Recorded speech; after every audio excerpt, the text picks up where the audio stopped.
नमस्कार, स्वागत है आपका बिहार समाचार में। तो आज बिहार में कोरोना के इतने मामले सामने आए हैं ना, जिसे देखकर आप भी चौंक जाओगे। और इसके साथ ही बिहार की कई अन्य प्रमुख खबरें जो आपके लिए जानना बेहद ही जरूरी है। और उसके साथ ही माननीय मुख्यमंत्री नीतीश कुमार जी ने क्या बड़ी घोषणाएं कर दी है बिहार वालों के लिए। और सियासी की तो कुछ ऐसी खबरें आ रही है जिसे सुनकर आप भी हैरान रह जाओगे।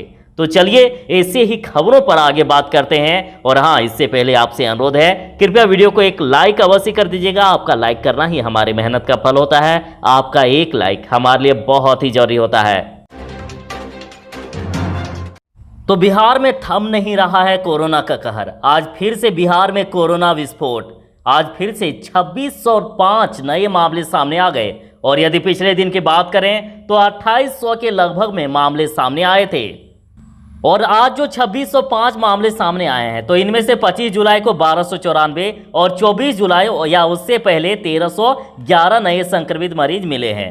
और इसके साथ ही राज्य में अब तक कोरोना संक्रमित मरीजों की संख्या बढ़कर 38,919 तक हो गई है। लगभग 39,000 मामले सामने आ गए हैं। और पटना में आज तो सबसे ज्यादा 620 नए संक्रमित मरीज मिल गए।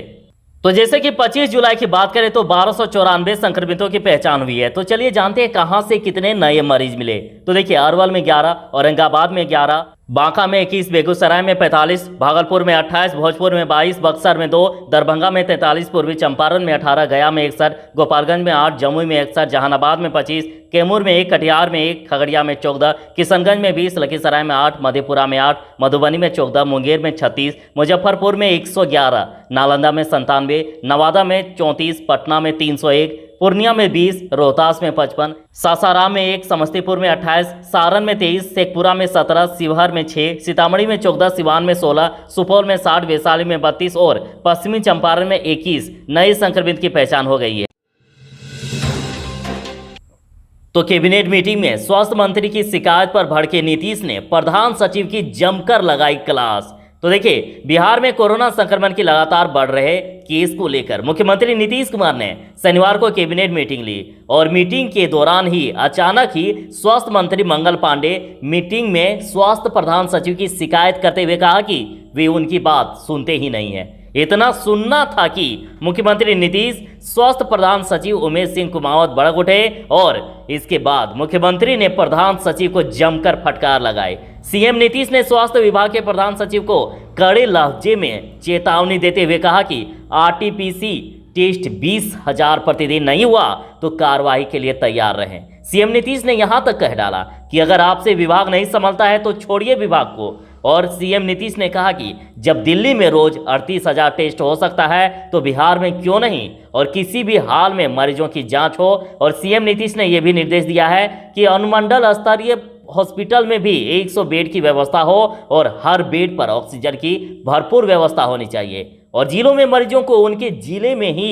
इलाज की व्यवस्था सुनिश्चित कीजिए।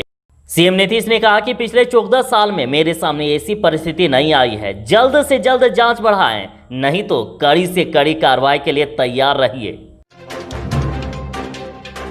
तो नेता प्रतिपक्ष तेजस्वी ने कोरोना को लेकर एक बार फिर से सीएम नीतीश पर हमला बोला है और पूछे हैं 3 सवाल। तो माननीय तेजस्वी यादव जी ने अपने ट्वीट में आरोप लगाया है कि बिहार जैसे घनी आबादी वाले राज्य में अभी तक मात्र 0.35% लोगों की ही जांच हुई है। और प्रति 10 लाख पर मात्र 3508 लोगों की जांच हो रही है, जो देश में सबसे कम है। तेजस्वी ने कहा है कि बीते 140 दिनों में प्रतिदिन जांच का औसत सिर्फ 3158 है।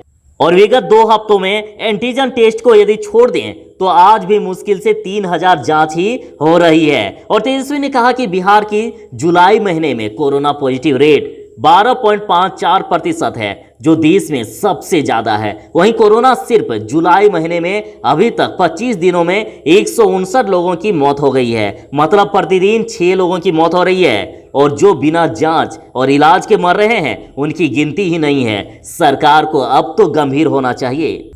और लगातार 2 ट्वीट में आंकड़े देने के बाद तेजस्वी ने मुख्यमंत्री नीतीश से 3 सवाल कर जवाब मांगे हैं। ये सवाल है कि आरटीपीसीआर टेस्ट की क्षमता क्यों नहीं बढ़ाई जा रही है।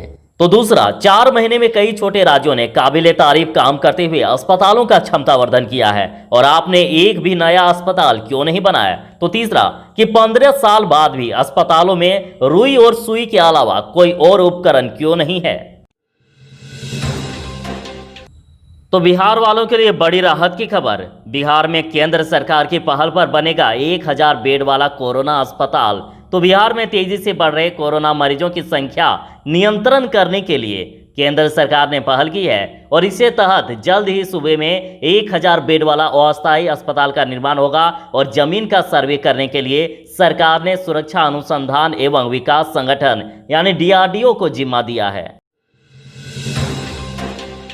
तो राबड़ी और तेजस्वी ने सुशील मोदी पर बोला हमला और लगाए ये गंभीर आरोप। तो देखिए, पूर्व मुख्यमंत्री राबड़ी देवी और नेता प्रतिपक्ष तेजस्वी यादव ने उप मुख्यमंत्री सुशील कुमार मोदी को उनके ही सवाल पर घेरा और नेता प्रतिपक्ष ने सरकार पर बाढ़ को लेकर भी हमला किया और कहा कि भ्रष्टाचार के लिए सरकार ने बाढ़ को निमंत्रण दिया है, वह केंद्र से सहयोग भी नहीं मांग पा रही है। तो मोदी के इस सवाल पर कि लालू प्रसाद ने अपने समय में अस्पताल क्यों नहीं बनाया था, कि जवाब में राबड़ी देवी ने कहा कि अगर बहुत अच्छा अस्पताल उप मुख्यमंत्री ने अपने 15 साल में बनाया है तो अपने पीए का इलाज सरकारी अस्पताल में क्यों नहीं कराते हैं। और उधर नेता प्रतिपक्ष तेजस्वी यादव ने कहा है कि लालू प्रसाद ने अपने कार्यकाल में उस दौर का बेहतर स्वास्थ्य व्यवस्था एनडीए सरकार को सौंपी थी, लेकिन 15 साल की इस सरकार ने सब चौपट कर दिया है और आरोप लगाया कि बाढ़ से बचाव की पहली कोई तैयारी नहीं हुई, डबल इंजन की सरकार है लेकिन केंद्र से कोई मदद नहीं मिल पा रही है, राज्य सरकार मांग नहीं पा रही है।